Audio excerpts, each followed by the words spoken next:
That morning, the ocean was completely calm. No one aboard the small tour boat in Monterey Bay imagined they were about to witness a moment that would stay with them for the rest of their lives. When the water suddenly rose in front of the bow, it wasn't fear that brought tears to their eyes, but what the giant whale chose to do next. This is not a story about power. It is a story about trust, about an old debt between nature and humanity, and about a massive creature that rose from the deep, only to give humans a chance to be better. The morning began the way most mornings did in Monterey Bay, quiet, pale, almost forgiving. A thin layer of fog hovered just above the water, softening the horizon until sea and sky blended into one long gray breath. Captain Ethan Parker had seen this scene thousands of times. He stood at the helm of his tour boat with the relaxed posture of a man who trusted routine. The engine hummed steadily beneath his feet, and behind him a small group of passengers leaned against the rail, sipping coffee, pointing occasionally at distant seabirds. Among them was Mia Reynolds, her hands wrapped around a chipped ceramic mug she'd brought from home. She wasn't there for sightseeing. Her eyes stayed on the water, alert in a way that didn't match the calm of the morning. Years of volunteer rescue work had trained her to notice what others dismissed as nothing. Beside her stood Noah Brooks, 11 years old, holding a compact video camera far too carefully for his age. He had begged his mother to let him bring it. "Just in case," he'd said. No one asked what he meant. The boat eased forward, cutting a gentle line through the bay. Ethan glanced at his instruments, then out at the fog. Another ordinary run, he thought. That was when the water ahead of them darkened. At first it looked like a trick of light, a shadow sliding beneath the surface. Then the sea itself seemed to rise. The bow dipped as a mass of water swelled upward, and a shape, too large, too solid to be imagined, pushed toward the surface. Someone screamed. The shadow broke through, lifting the water with it. A vast curve of dark skin rolled just feet from the bow, close enough that droplets sprayed across the deck. The boat rocked violently. Coffee cups toppled. Noah grabbed the rail with one hand and his camera with the other, eyes wide, breath caught somewhere between fear and awe. "Oh my God," a woman cried. "It's right there." Ethan's instincts took over. He slammed the throttle back and reached for the radio. "Mayday! Mayday! This is Vessel Blue Horizon," he called, his voice tight. "We have a large whale surfacing directly in front of us, requesting immediate assistance." The shape slipped under again, leaving only churned water behind. For a heartbeat, the bay went silent, except for the engine and the panicked breathing of the passengers. Then the water ahead darkened once more. "It's coming back," someone said. "It's going to hit us." Mia didn't move. Her eyes tracked the surface, her mind racing. Whales surfaced all the time in Monterey Bay, but not like this. Not this close. Not this deliberate. The whale rose again, higher now, its sheer size undeniable. It did not rush them. It did not strike. Instead, it angled its body across the bow, forcing Ethan to veer slightly to avoid collision. "What is it doing?" Ethan muttered, turning the wheel. As soon as he adjusted course, the whale slipped beneath the surface and reappeared again, directly in front of them. A murmur of fear rippled through the boat. "It's blocking us!" "That's not normal," another voice said. "Is it sick?" Noah lifted his camera, hands shaking, and pressed record. Through the small screen, he watched the water move in slow, powerful arcs. The whale surfaced once more, exhaling a deep, thunderous breath that seemed to roll across the fog itself. The sound vibrated in Noah's chest. Ethan tried again, steering to the right. Once again, the dark mass rose precisely where the boat was headed. "Enough," Ethan said under his breath. "We're not playing this game." He reached for the throttle, preparing to turn back entirely. Before he could, the boat jolted. The whale surfaced closer than before, not crashing, not charging, just close, so close that the passengers could see the texture of its skin, the slow movement beneath it. Water surged over the bow, soaking the deck. A man near the front slipped and would have fallen if Mia hadn't grabbed his arm. Panic erupted. People shouted over one another, voices sharp with terror. "It's attacking! We have to get out of here!" Ethan's heart pounded. Every rule he knew screamed danger. Yet something felt wrong, not the whale, but their understanding of it. It wasn't acting like an animal defending territory or reacting blindly. It was placing itself with intention. Mia stepped forward, ignoring the EIB, water pooling around her boots. She stared at the surface where the whale had disappeared again. Her breath slowed. "It's not charging," she said, more to herself than anyone else. "It's positioning." "What does that even mean?" someone snapped. Before Mia could answer, the whale surfaced once more, slightly off to the port side. As it rolled, a section of its back caught the light. Mia's breath hitched. There, just for a second, she saw it, a long, pale mark etched into dark skin. A scar. Her mind flashed with an image she hadn't thought about in years. Ropes, frantic hands, a young whale thrashing in panic, and the relief of slackening tension when the last line had been cut. The moment vanished as the whale slipped back beneath the fog-laced water. Mia's hands trembled. "No," she whispered. "It can't be." Ethan looked at her sharply. "What did you see?" Before she could answer, a new voice crackled over the radio. Calm, controlled. "Blue. Horizon, this is Coast Guard Patrol Unit. We're 2 minutes out. Maintain position if safe." Ethan exhaled, relief mixing with dread. "Roger that," he said. He glanced once more at the water ahead. The surface darkened again, but this time the whale did not rise. The bay fell eerily still, as if waiting, and somewhere beneath them, something enormous was choosing what to do next. For a long moment, nothing happened. The water ahead of the blue horizon lay flat and dark, the fog pressing down so thick it felt close enough to touch. The engine idled, its low vibration suddenly too loud in the silence. No one spoke. Even the gulls that had followed the boat earlier were gone. Captain Ethan Parker loosened his grip on the wheel only enough to wipe his palms against his jacket. He had spent his life reading the sea, trusting patterns, reacting to sudden changes. This waiting, was worse than impact. At least impact made sense. "Where did it go?" A man near the stern whispered. As if in answer, the water to the left of the boat rippled. The whale surfaced again, slower this time. Not directly in front of them, but just off the port side, its massive back rising in a smooth, deliberate arc. It exhaled once, a deep breath that rolled through the fog like distant thunder, then slipped halfway under, lingering just beneath the surface. "It's still here," Ethan said, his voice tight. The passengers pressed closer together, fear thickening the air. A woman clutched her husband's arm, her knuckles white. Another man kept repeating, "This isn't normal. This isn't normal," as if saying it enough times might make it untrue. Ethan nudged the wheel, easing the bow slightly to the right. The boat moved a few yards. The water ahead darkened. The whale rose again, positioning itself squarely in their new path. A collective gasp swept the deck.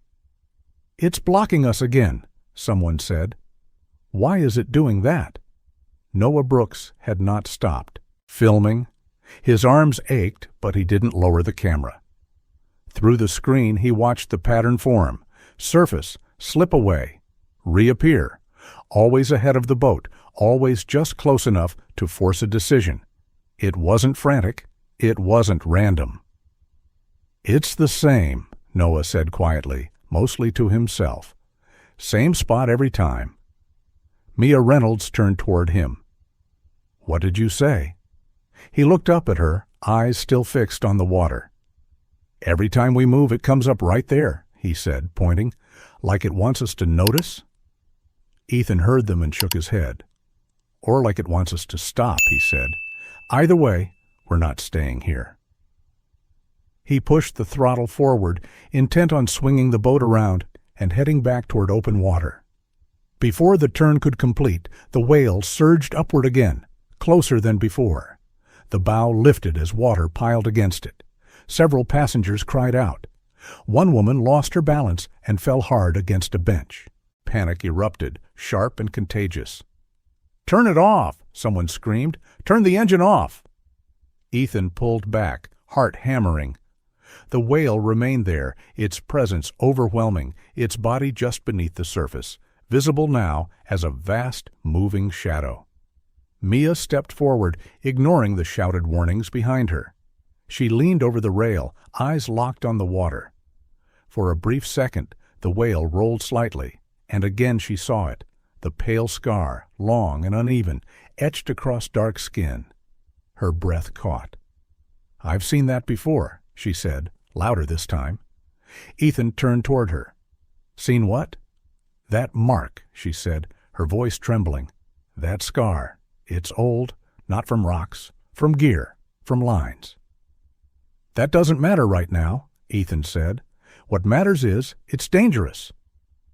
"No," Mia said. "What matters is that it's not acting like it's dangerous." As if responding to her words, the whale slowly shifted its position, angling, its massive body between the boat and a stretch of darker water ahead. It stayed there, motionless except for the slow rise and fall beneath the surface. The radio crackled. "Blue Horizon, this is Coast Guard Patrol," a calm voice said. "We have visual on your vessel. What's your status?" Ethan grabbed the receiver. "We've got a whale repeatedly surfacing directly in front of us," he said. "It's blocking our movement. Passengers are shaken, requesting guidance." "Understood," the voice replied. "Maintain current position. Do not approach the animal." A uniformed figure became visible through the fog as the Coast Guard boat drew nearer. Officer Daniel Ruiz stood at the bow, scanning the water with practiced focus. He had dealt with stranded boats, medical emergencies, and more than his share of wildlife encounters. This one made his stomach tighten. He watched as the water shifted again. "There," someone said. "It's moving." But the whale did not leave. Instead, it surfaced once more, then angled away, just enough to expose a narrow corridor of open water in the same direction it had indicated before. It lingered, hovering between the boat and that unseen point beyond the fog. Daniel narrowed his eyes. "That's odd," he murmured. Ethan looked from the whale to the opening, then back again. "Odd doesn't mean safe," he said. Noah lowered his camera for the first time and looked at Daniel. "Sir," he said, his voice small but steady. "It keeps showing us that way." Daniel hesitated. He had been trained to see animals as unpredictable variables, not guides, but the pattern was hard to ignore. The whale had every opportunity to ram the boat, to dive and vanish, to assert dominance. It had done none of those things. Mia took a step toward Daniel. "I know this sounds crazy," she said, "but it's not trying to scare us. It's trying to get our attention." Daniel studied her face, then the water, then the passengers clutching the rails. He exhaled slowly. "Captain," he said, "hold position for now." The fog thickened, closing in around them. The whale remained just beneath the surface, its dark form steady and patient. Whatever it wanted, it was not finished, and the longer it stayed, the harder it became to believe it was there by accident. The fog pressed in tighter as the Coast Guard boat eased alongside the Blue Horizon. Its lights cut pale tunnels through the gray, but they didn't reach far. In every direction, the ocean disappeared into the same blank wall, as if the world had been reduced to a circle of water and fear. Officer Daniel Ruiz spoke into his radio again, calm on purpose. "All units, we have a large whale maintaining proximity. No visible breach behavior, but it's repeatedly surfacing near the bow. "We're holding." Captain Ethan Parker kept his eyes on the water. His jaw was set so hard Mia could see the muscles jump when he swallowed. Ethan had built his life on keeping people safe out here. He had guided families, retirees, honeymooners, people who trusted him with their bodies and their memories. He refused to become a headline. "Everyone stay back from the rail," he ordered, trying to sound steady. "Sit if you need to. Keep your hands clear." No one listened well. Fear doesn't sit down when you tell it to. Noah Brooks stayed near Mia, camera raised again, his small face lit by the faint glow of the screen. He kept filming the surface where the whale's shadow drifted, darker than the surrounding water. He swallowed hard. His fingers were cramped, but he wouldn't stop. Something deep in him knew this moment mattered. Mia leaned toward the rail, careful, alert. She could feel Ethan's glare on her back, but she couldn't turn away. That scar? It was not a small thing. It was the kind of mark left by long suffering, by rope and tension, by panic underwater. The whale rose again, just off the port side. Didn't breach. It simply lifted a section of its back, smooth and immense, and exhaled. The sound rolled through the fog and seemed to quiet everyone for half a second. Then a woman near the center of the deck whispered, "It's watching us." Ethan shook his head. "Animals don't watch," he muttered. "They react." But even as he said it, the whale slid beneath the surface and reappeared ahead, exactly where the boat would need to go if it tried to retreat. Not charging, not fleeing. Simply placed. Daniel watched it, his professional instincts wrestling with what his eyes kept telling him. "It's hurting you," he said, almost against his will. Ethan's eyes snapped to him. "Don't say that." "I'm not saying it's friendly," Daniel replied. "I'm saying it's acting with direction." Mia's heart hammered. "Then we should follow," she said. Ethan's laugh was sharp and humorless. Follow a 15-ton wild animal into fog? Absolutely not. Before Daniel could answer, the whale's shadow shifted in a way that made Mia's skin prickle. The water swelled. The surface rose as if the ocean itself was inhaling. "No," Ethan breathed. "No." The tail came up. It rose like a wall from the deep, black and dripping, and for a split second it hung there.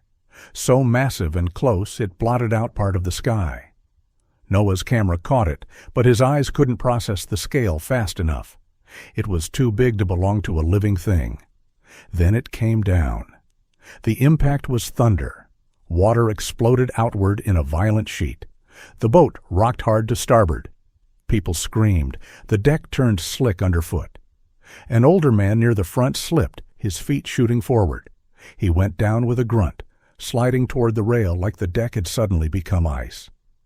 Mia lunged without thinking and caught his sleeve. Noah dropped to one knee and grabbed the man's belt, pulling with all his strength. For one terrifying moment, the man's body dangled halfway over the edge, his face twisted with panic, his hands clawing for anything solid. Ethan rushed forward, boots slipping, and hauled him back by the shoulders. The man lay on the deck, gasping, eyes wide and wet. Someone shouted for him to stay still. Another passenger began to cry openly, covering her face with both hands. "That's it!" Ethan yelled. His voice cracked with anger and fear. "It's attacking! Ruiz, do something!" Daniel raised his hand, shouting over the chaos. "Everyone down! Hold on!" The Coast Guard boat bobbed in the wake, its crew bracing as another wave slammed into its side. Daniel's heart pounded. In training, a tail slap was often described as warning, communication, annoyance. Out here, with people on deck, it looked like an execution. The whale's shadow moved again, circling. "Back off!" Ethan yelled at the water as if the whale could understand him. "Back off!" Mia stood, dripping, hair plastered too, her face, and stared into the fog. Her breath came fast. Her hands shook so badly she had to clench them. Then she saw it, clearer than before. The whale rolled near the surface, and the water sheeting off its back revealed a long, pale scar that ran like a slash across its dark skin. Not fresh, not bleeding. Old enough that the edges had smoothed with time. Old enough that it had become part of the whale's story. Mia's throat tightened. She had seen scars like that in rescue photos. She had felt rope burn on her own palms while cutting lines away from animals that didn't understand help. She had watched whales thrash from fear, not aggression, fear of drowning in silent pain. The man on the deck coughed and whispered, voice thin, "It tried to kill me." Mia looked down at him, then back at the water. "No," she said quietly. "It didn't." Ethan spun toward her. "Are you out of your mind? That tail slap nearly threw him overboard." "And it could have thrown all of us overboard," Mia said, her voice rising. "It could have rammed this boat. It could have rolled under us and flipped us. It hasn't done that." Daniel stared at her. "What are you saying?" Mia swallowed hard. She hated how uncertain she sounded, even to herself. But the pattern was there, glaring. "I'm saying that tail slap wasn't aimed to destroy us," she said. "It was aimed to stop us from leaving, to make us look, to force us to pay attention." Noah, still on his knee, lifted his camera again. He replayed the last few seconds, scrubbing back with shaking fingers. The tail, the splash, the boat rocking, and then, right after the impact, the whale's body angling in the same direction as before. He looked up at Daniel. "It did it again," Noah said. "Right after it turned that way." Daniel's eyes narrowed. He glanced into the fog where the whale had gone. The water ahead looked darker, heavier. For the first time, a cold thought came over him, not as a guess, but as a warning. What if the whale wasn't trying to hurt them? What if it was trying to keep them from something worse? The fog shifted slightly, opening a thin window of visibility. For a brief moment, far ahead, Mia saw a smear on the water, something not quite wave, not quite shadow. A line, a disturbance, like the ocean had been scratched. She felt her stomach drop. "Captain," Daniel said slowly, "I need you to hold steady." Ethan stared at him as if he'd lost his mind. "Steady? Ruiz, we're one more wave away from disaster." Daniel didn't look away from the water. "I know," he said, "but I think the whale is telling us something." Mia's breath caught. She whispered, barely audible, "Please, let it." The deck was soaked. People were shaking. The man they had pulled back was still coughing, his face pale. Fear had soaked into the boat like salt water, and somewhere beneath them the giant shadow turned again. Patient, relentless, waiting for the humans above to understand. The ocean did not calm after the tail slap. It only quieted in a way that made the silence feel watchful. Water dripped from the rail and ran in thin streams across the deck. The passengers huddled together, soaked and pale, their breath showing faintly in the cold air. Someone wrapped a jacket around the older man who had nearly gone overboard. He sat with his back against a bench, coughing and shaking, his eyes fixed on the fog as if it might suddenly open and reveal the thing that had tried to take him. Captain Ethan Parker stood near the helm, one hand braced against the console, the other clenched at his side. His voice came out rough. "We're leaving," he said, not as a suggestion, but as an order to the world itself. Officer Daniel Ruiz didn't answer right away. He kept his gaze on the water, scanning for movement, for pattern, for any solid fact he could use to justify what his instincts were beginning to whisper. Mia Reynolds stepped closer, careful not to slip. Her hair clung to her cheeks. She looked tired in the way people look when they've been awake too long inside a single moment. "It didn't want us to go," she said quietly. Ethan rounded on her. "You're still saying that after what just happened?" "It could have killed us," Mia said. Her voice was steady now, which frightened Ethan more than panic would have. But it didn't. That matters. Ethan's laugh was tight and bitter. It almost killed Harold. The older man flinched at the sound of his own name. Mia looked at him, and something softened in her eyes. "I'm not saying it wasn't dangerous," she said. "I'm saying there's a difference between danger and intent." Daniel finally spoke. "Captain," he said, "I need you to hold position until I can make a call." Ethan stared at him like he was hearing the wrong words. "A call? Ruiz, we're in fog with a whale that just threw a wall of water at us." Daniel's expression stayed composed, but his jaw tightened. "If I tell you to run and you hit something in this visibility, it's on me. If I tell you to run and there's someone in the water where that whale keeps pointing—" He stopped. The rest of the sentence didn't need to be said out loud. A hush fell over the deck. Even the most frightened passengers understood what Daniel was implying. Someone out of the group whispered, "Someone could be out there?" Noah Brooks lowered his camera slightly and looked into the fog as if he could see through it by will alone. His face had gone strangely serious. "It's showing us something," he murmured. Ethan swallowed. "That's a guess." "It's a pattern," Mia replied. Daniel lifted his radio again. "Sector, this is Ruiz, requesting additional guidance. Possible marine animal behavior indicating distress or incident ahead.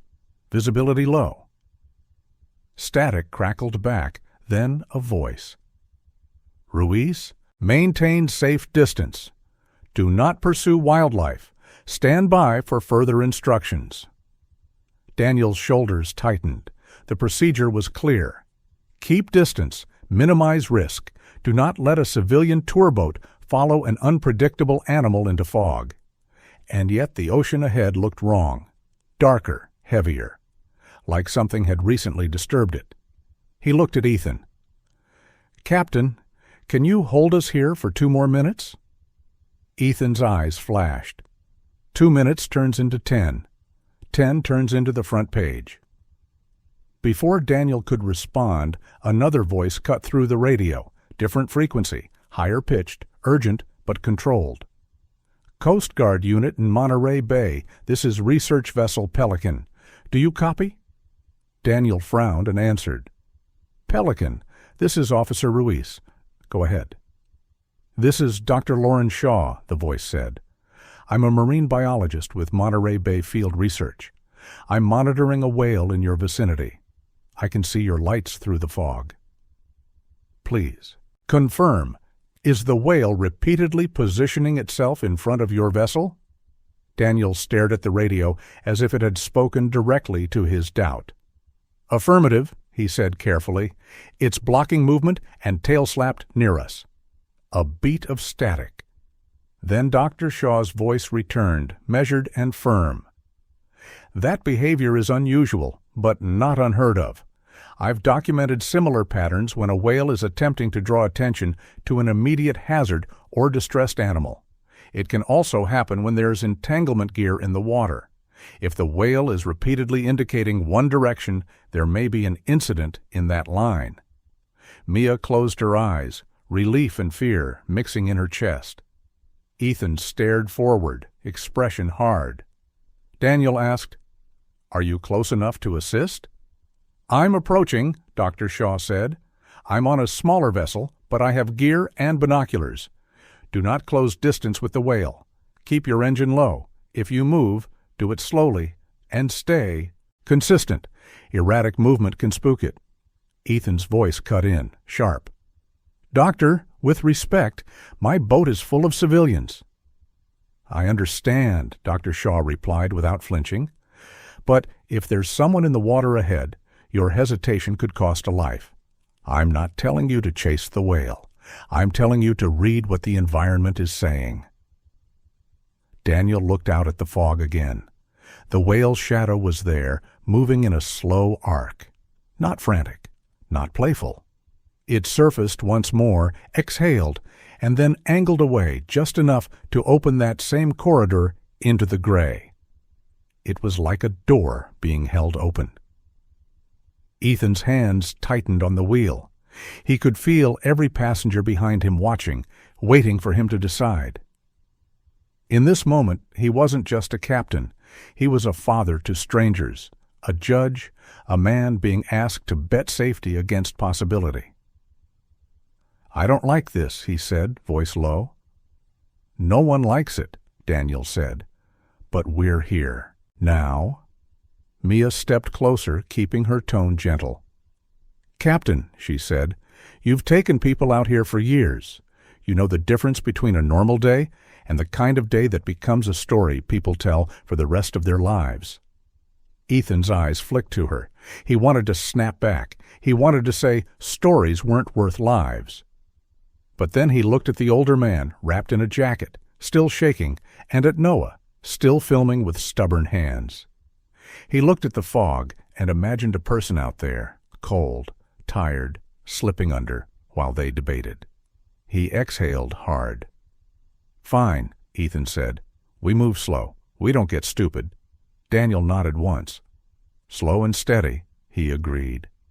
Dr. Shaw's vessel emerged through the fog like a ghost of its own, lights low, cutting the gray.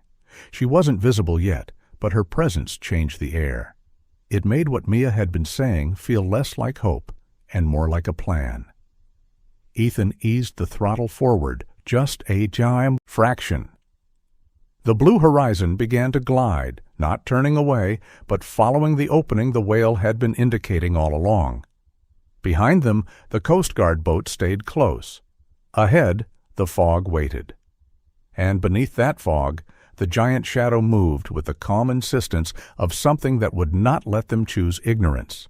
The fog swallowed them whole. As the blue horizon moved forward, the familiar edges of the world dissolved.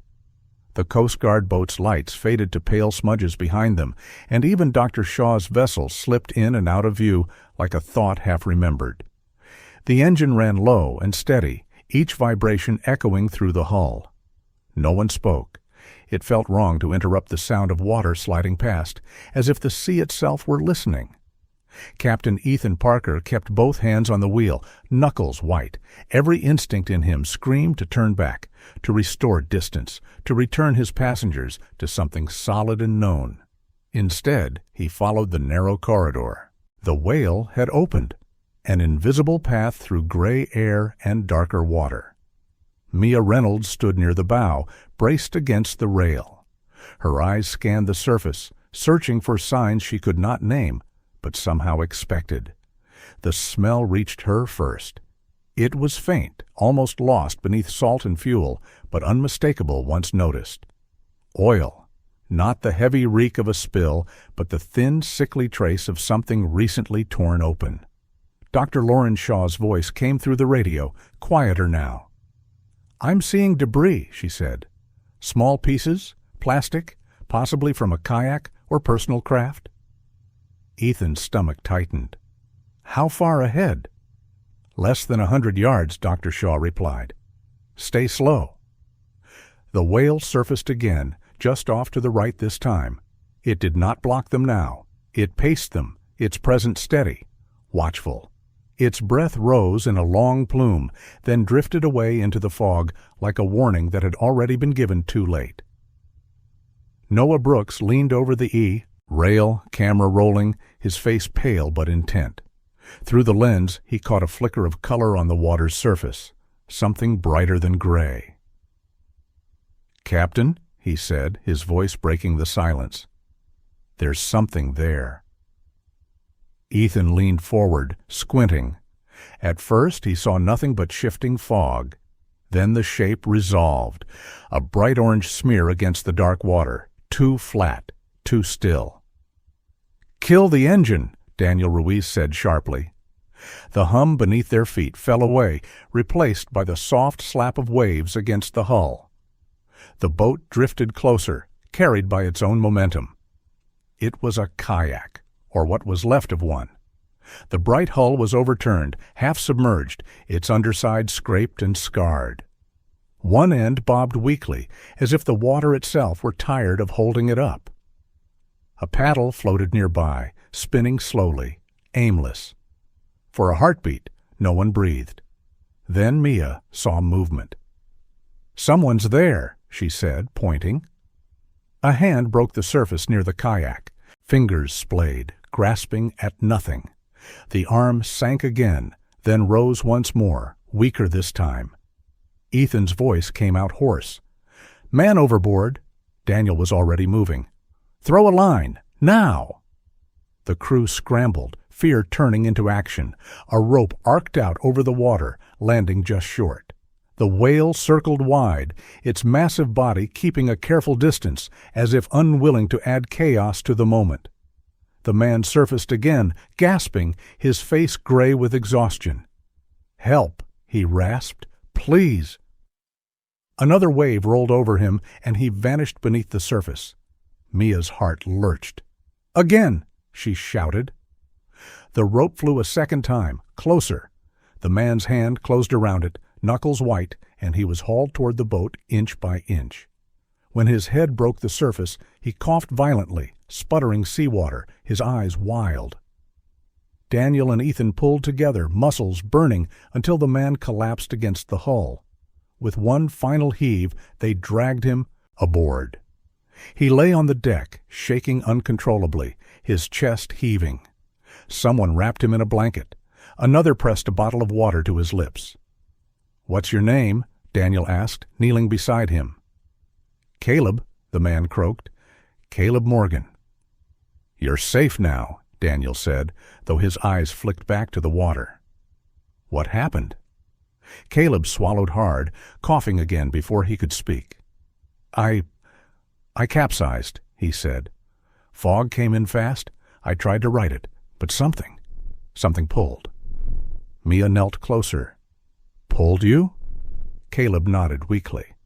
"A line," he said. "Or a rope. It wrapped around my leg. I couldn't get free. Every time I kicked, it tightened." His eyes filled with tears. "I thought I was going under for good." Ethan looked back toward the overturned kayak, then farther out, where the fog thickened again. "What kind of line?" Caleb shook his head. "I don't know. Fishing gear, maybe." It was heavy, and there was something else down there. He hesitated, fear flickering across his face. Something big, moving. A murmur ran through the passengers. Dr. Shaw's voice came through the radio, urgent now. "Ghost gear," she said. "Abandoned fishing lines can drift for miles. They're deadly, for people and animals." Mia's gaze snapped to the water where the whale had last surfaced. Her chest tightened.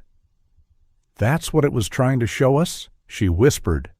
As if on cue, the water ahead darkened again. The whale rose slowly, closer than before, its massive head breaking the surface. It did not approach the boat. Instead, it turned, angling its body toward a patch of water just beyond the kayak. The sea there looked wrong, uneven, disturbed, as if something below were tugging at it. Daniel followed the whale's gaze.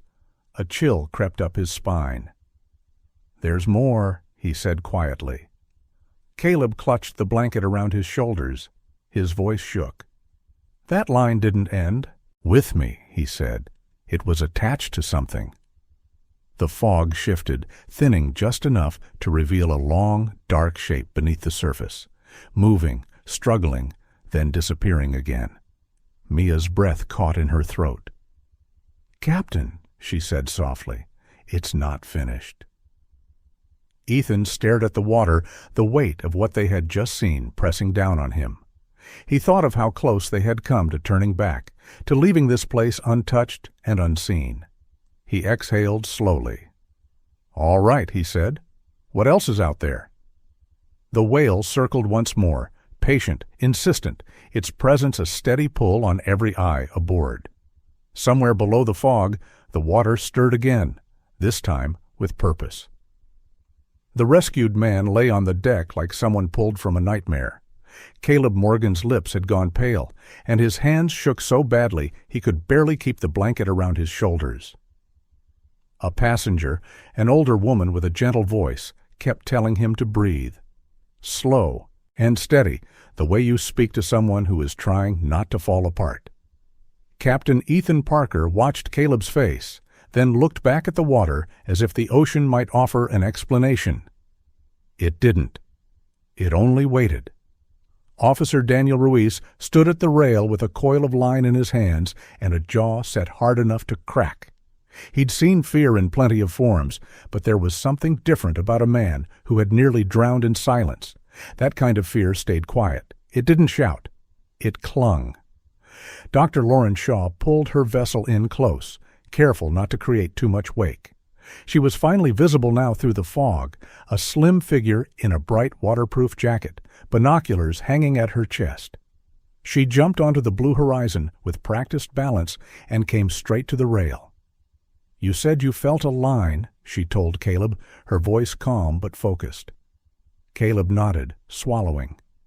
"It was like it had weight," he said. "Not just a rope, like it was tied to something down there. I couldn't see it, but I could feel it pulling." Dr. Shaw's eyes flicked across the surface. "Ghost gear," she said again, sharper this time, as if naming it could take power away. "Abandoned lines, nets, traps, they don't stop working when people stop caring. They drift, they tighten, they kill." A few passengers gasped. Someone muttered a quiet prayer. Mia Reynolds stood beside Dr. Shaw, hands gripping the rail. The whale surfaced off to the right, close enough now that Mia could see the slow rise of its back, the water streaming off it like rain. It exhaled once, and the sound seemed less like breath and more like a warning bell. "It's still leading," Noah Brooks whispered, camera up again. His voice was small, but his eyes were locked on the whale with a kind of stubborn trust. Danielle's gaze followed the whale's movement. The animal didn't come toward them. It moved away, then turned back, angling its body toward the darker patch of water beyond the overturned kayak. The surface there rippled strangely, as if something below were tugging upward. Daniel looked at Ethan. "We need to mark this area," he said. Ethan's face was drawn. "We just pulled a man out of the water," he said. "My boat is full of civilians. We've done enough." Dr. Shaw didn't argue. She simply lifted her binoculars and scanned the patch of disturbed water. Her shoulders stiffened. "I'm seeing line," she said quietly. "Where?" Daniel asked, stepping closer. Dr. Shaw pointed. At first Mia saw nothing. Then the fog shifted, and the light changed. And there, just for a second, a thin, wet cord glinted at the surface before sliding under again. It looked harmless. It looked like nothing. Mia knew better. She'd seen what nothing could do. Daniel exhaled sharply. "That line is close to the surface," he said. "It's dragging." Caleb's voice broke from the deck behind them. "It's not just dragging," he rasped. "It's pulling hard, like it's attached to a moving animal." Silence fell. Ethan's eyes darted to Dr. Shaw. "Tell me he's wrong." Dr. Shaw lowered the binoculars, her face pale beneath the hood of her jacket. "He's probably not," she said. "And if a whale is involved?" The whale surfaced again, farther now, then rolled slightly as if showing them its side. The scar flashed in the gray light, long and pale. Mia felt her throat tighten. That scar was proof of history, proof of pain, proof that this wasn't the first time human-made rope had found flesh. "It's trying to keep us here," Mia whispered. "It's trying to keep us looking." Daniel turned toward the passengers. "I need everyone to stay back," he called. "No one touches the rail. No one throws anything. Do you understand?" Faces nodded, wide-eyed. Fear had changed shape now. It wasn't fear of the whale anymore. It was fear of what was hidden beneath the Ishe water. Dr. Shaw crouched near a storage compartment and pulled out a small hook and float line she'd brought. "If we can snag the line when it surfaces," she said. "We can trace it. We don't pull hard. We just learn what direction it runs." Ethan stared at her. "And if it's attached to a whale?" "Then we don't yank," Dr. Shaw said. "We assess. We call in a specialized disentanglement team. We keep the animal calm." Daniel nodded. "Do it," he said. Dr. Shaw leaned out carefully, waiting. The water pulsed again in the disturbed patch. The line rose to the surface for a brief moment, glistening like a thin black vein. Now. She hooked it gently, so gently Mia could barely see the movement, and tied it off to a float. The line slipped beneath the surface again, taking the float with it until it bobbed, tugged by something below. The float drifted, then jerked. Hard. Several passengers cried out. Mia felt her stomach drop. That was not the tug of current. That was a living pull. Caleb sat up, eyes wild. "That's it," he whispered. "That's what grabbed me." Daniel watched the float strain against the line. "Something's moving under there," he said. The whale surfaced again, closer, and this time it did something different. It came parallel to the boat and slowed, as if listening. It exhaled, and its breath blew mist across the surface. Then it turned and moved toward the float, not charging, guiding. Dr. Shaw's voice tightened. "It knows we've connected to the line," she said. "It knows." Ethan swallowed hard. "This is insane." Mia's eyes were on the whale's back. "It's not insane," she said, barely audible. "It's desperate." The fog shifted again, opening a narrow view into the water beyond the float. For a second, Mia saw a shape beneath the surface, dark, smaller than the giant whale, moving in short, frantic bursts. Then it vanished, swallowed by depth. A cold wave of understanding hit her so fast she had to grip the rail to keep from swaying. "A calf," she breathed. Dr. Shaw lowered her binoculars slowly. "I think you're right," she said, voice thin. "I think there's a whale calf caught in that gear." Noah's camera trembled as he followed the movement. "The big one. It's protecting it," he whispered. Daniel's face hardened with the weight of the situation. "If that calf is tangled," he said, "it's not just in danger. It's on a clock." Ethan looked out at the fog, his earlier anger gone, replaced by something heavier, something that felt like shame and responsibility at the same time. He thought of the moment he nearly turned away. He thought of Caleb sinking beneath the water. He thought of the whale that could have vanished into the deep, but chose to stay. "Okay," Ethan said finally, voice low. "Tell me what we do next." The float jerked again, then held, trembling in place.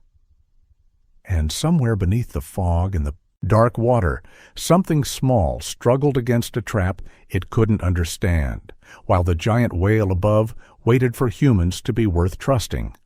The longer they stayed, the more the fog felt like a closed room. It pressed against the boats, against the people, against every thought that tried to escape.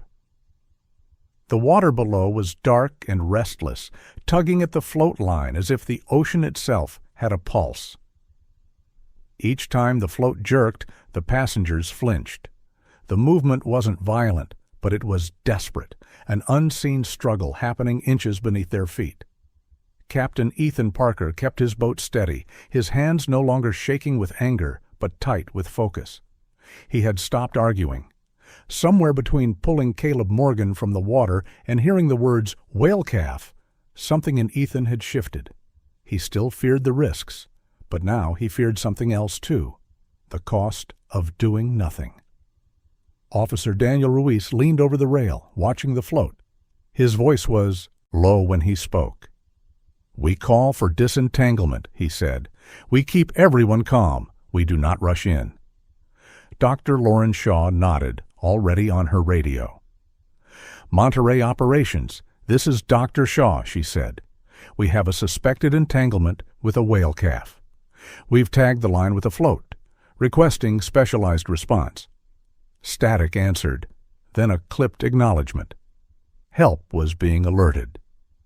The problem was time. A calf didn't have the strength of an adult. It couldn't fight for hours. It couldn't hold its breath as long. Every minute mattered in a way that made Mia's chest feel too tight. Mia stood near the bow, eyes fixed on the dark water. The adult whale surfaced again, closer now, its massive back rising with patient control. It exhaled, and the misty blow drifted over the water and onto the deck. It didn't feel threatening. It felt like a presence, like something alive and aware, sharing the same space. Noah Brooks lifted his camera, whispering, without meaning to, "It's coming back." The whale moved in a wide circle around the float, never crossing too close to the boats, never slapping again. It seemed to be measuring the humans the way humans measure storms, carefully, urgently, with a sort of reluctant hope. Then it rolled. For the first time, Mia saw the scar fully, not in a flash, not in a half-second glimpse. The whale's body angled just enough for the pale line to stretch across its back like an old wound that never quite disappeared. It ran long, uneven, and deeper than a simple scrape. A rope mark, a memory carved into flesh. Mia's breath left her in a shaky exhale. She could smell the wet rope again, could almost feel the burn on her palms. The bay, years ago, a different day of fog and shouting. A younger version of herself, holding the handle of a cutter with hands that didn't yet know what real fear was. And in the middle of it all, a whale thrashing, not from anger, but from panic. The sound it made, half breath, half cry, had stayed with Mia longer than she'd admitted.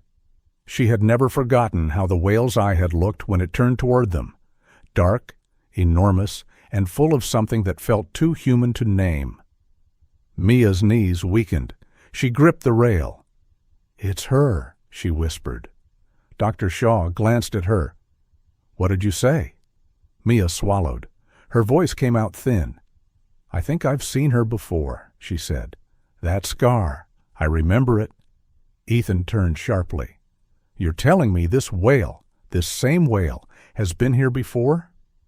Mia nodded slowly, as if afraid that moving too fast would shatter the thought. "Not here," she said. "Not this exact place, but years ago. I was a volunteer on a rescue. We cut gear off an adult whale. She had a mark like that, long and pale." Daniel's brow furrowed. "When?" Mia looked at him, searching his face for something she couldn't explain. 5, maybe 6 years ago," she said. "It was winter. A team came in from the Coast Guard and the Marine Rescue Group. There was an officer. He was younger, but he had your voice." Daniel froze. For a moment, his composure slipped. He stared at Mia as if she had spoken a name he'd buried on purpose. "I worked a winter entanglement case," he said slowly. "But there were dozens." Mia shook her head. "This one wasn't like the others," she said. Her eyes filled. "The whale didn't leave when it could have.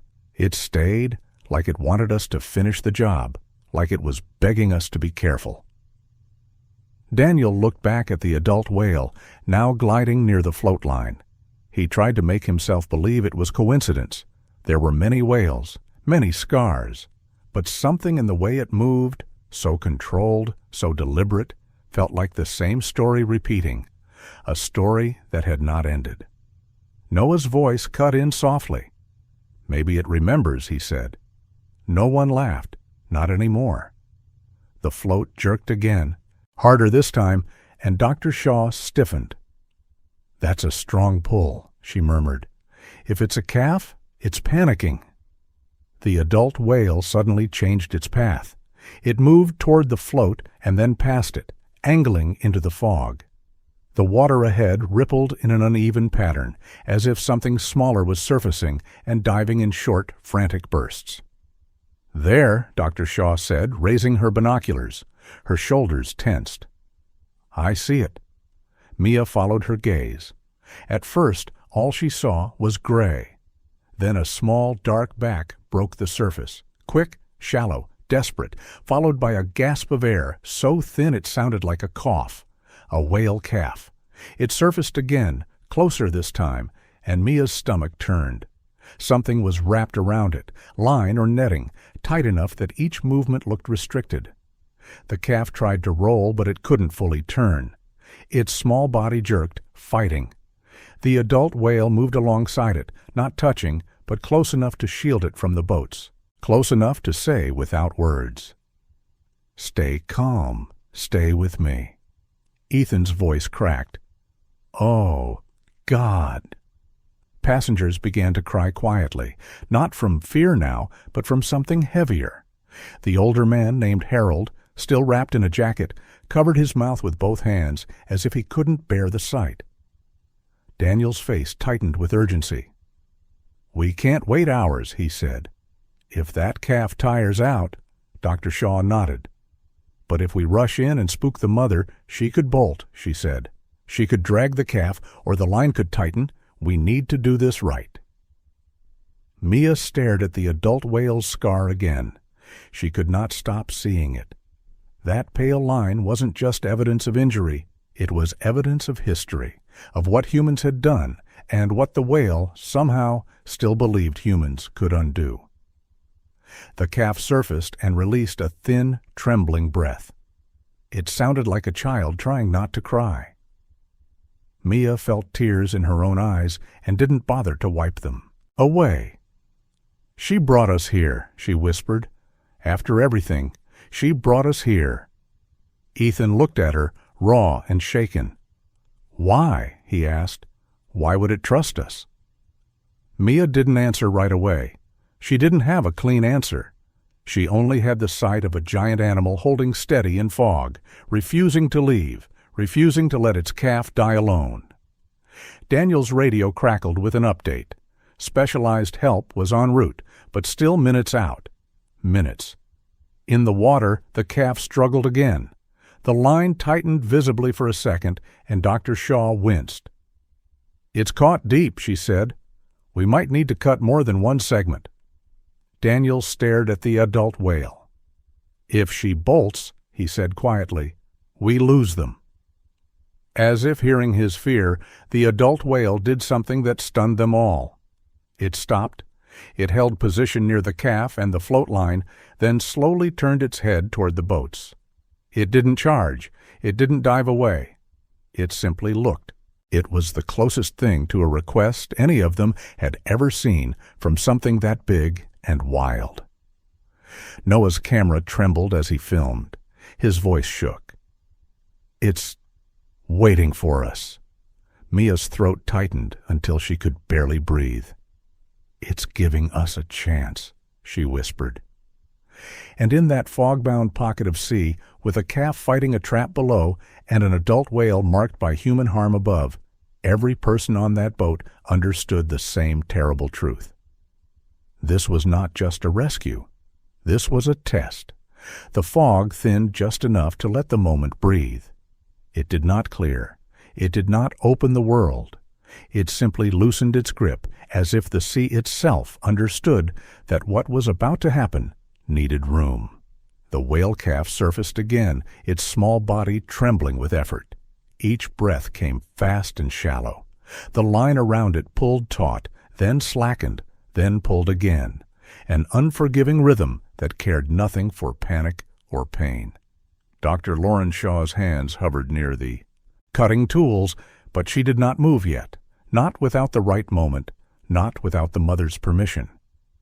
Officer Daniel Ruiz stood rigid at the rail, his radio silent now. Orders no longer mattered. Protocol had reached its limit. What remained was judgment, human judgment, fragile and exposed in the face of something older and larger. Captain Ethan Parker felt his chest tighten with every rise of the calf's back. He had ferried thousands of people across this bay, but he had never felt smaller than he did now. This wasn't his boat anymore. This wasn't even his sea. He was a guest in a story he had almost fled. The adult whale moved, slowly, deliberately. She came alongside the calf, not touching it, not brushing it with her fins. She matched its pace, her massive body creating a calm pocket in the water. The chop softened. The surface steadied. It was as if the ocean itself had lowered its voice. Mia Reynolds felt tears run down her face without shame. She knew, in her bones, that this was the moment the whale had been waiting for. Not the arrival of experts, not the right tools. This quiet alignment. The mother whale shifted her position again, angling her body beneath the calf, not lifting it, not forcing it, simply offering support. A living platform, vast and gentle, holding the calf just enough that the line slackened for the first time. Dr. Shaw's breath caught. "Now," she said softly. She leaned out with practiced care, blade poised. Daniel steadied her arm without thinking, his touch light but certain. The line surfaced, wet, dark, cruel in its simplicity. One cut severed the first segment. The tension eased. The calf shuddered and took a deeper breath. A murmur swept the boats. Someone sobbed openly, but the calf was not free yet. Another length of line remained, wrapped deeper, harder to reach. Dr. Shaw hesitated. One wrong movement could tighten it again, could spook the mother, could turn trust into tragedy. The adult whale, stilled. She did something no one on either boat would ever forget. She lowered herself, not sinking away, lowering carefully inch by inch until the calf rested more fully against her side. She held there, unmoving, her body absorbing the calf's frantic motions, giving the humans a still target where there had been none. It was not instinct. It was cooperation. Ethan felt his knees weaken. He dropped to one knee on the wet deck, one hand pressed to his mouth. "She's helping," he whispered. "She's actually helping." Dr. Shaw made the second cut. The line snapped free. For half a second, nothing happened. The calf hung in the water, suspended between fear and relief. Then it surged upward, breaking the surface with a sudden, powerful breath, stronger this time, fuller. The sound it made was thin, high, and unmistakably alive. The mother whale rose with it, a massive wall of dark skin and water, her breath erupting in a great plume that drifted over the boats like a benediction. She circled the calf once, close enough that her body blocked the world beyond them, then nudged it gently with her head. The calf answered with a shaky movement of its tail. Applause broke out on the blue horizon, unplanned, uncontrolled, desperate. Some people laughed through tears, others simply covered their faces, shoulders shaking. Daniel exhaled for what felt like the first time in hours. His hands trembled. He did not try to hide it. Mia stood frozen, her gaze locked on the scar as the mother whale turned. That pale line caught the light once more, then slipped beneath the surface as the whale angled away. The scar was still there. The past was still there. But so was this. The mother whale did not leave immediately. She stayed near the boats, her calf swimming closer now, stronger with each breath. Then, slowly, she widened her circle, once, twice, as if drawing a boundary around what had just been done. A thank you, perhaps. Or a goodbye. Noah Brooks filmed, until his hands ached and his eyes blurred. When he finally lowered the camera, his voice came out small and certain. "She trusted us," he said. "After everything." Ethan rose unsteadily to his feet. He looked at Daniel, at Dr. Shaw, at Mia, at the passengers who would never be the same again. "I almost turned away," he said quietly. "I almost missed all of this." Mia shook her head, tears still falling. "But you didn't," she said. "That matters." The mother whale gave one last, deep breath. Then she and her calf turned together and slipped beneath the surface. Not fleeing, not rushing.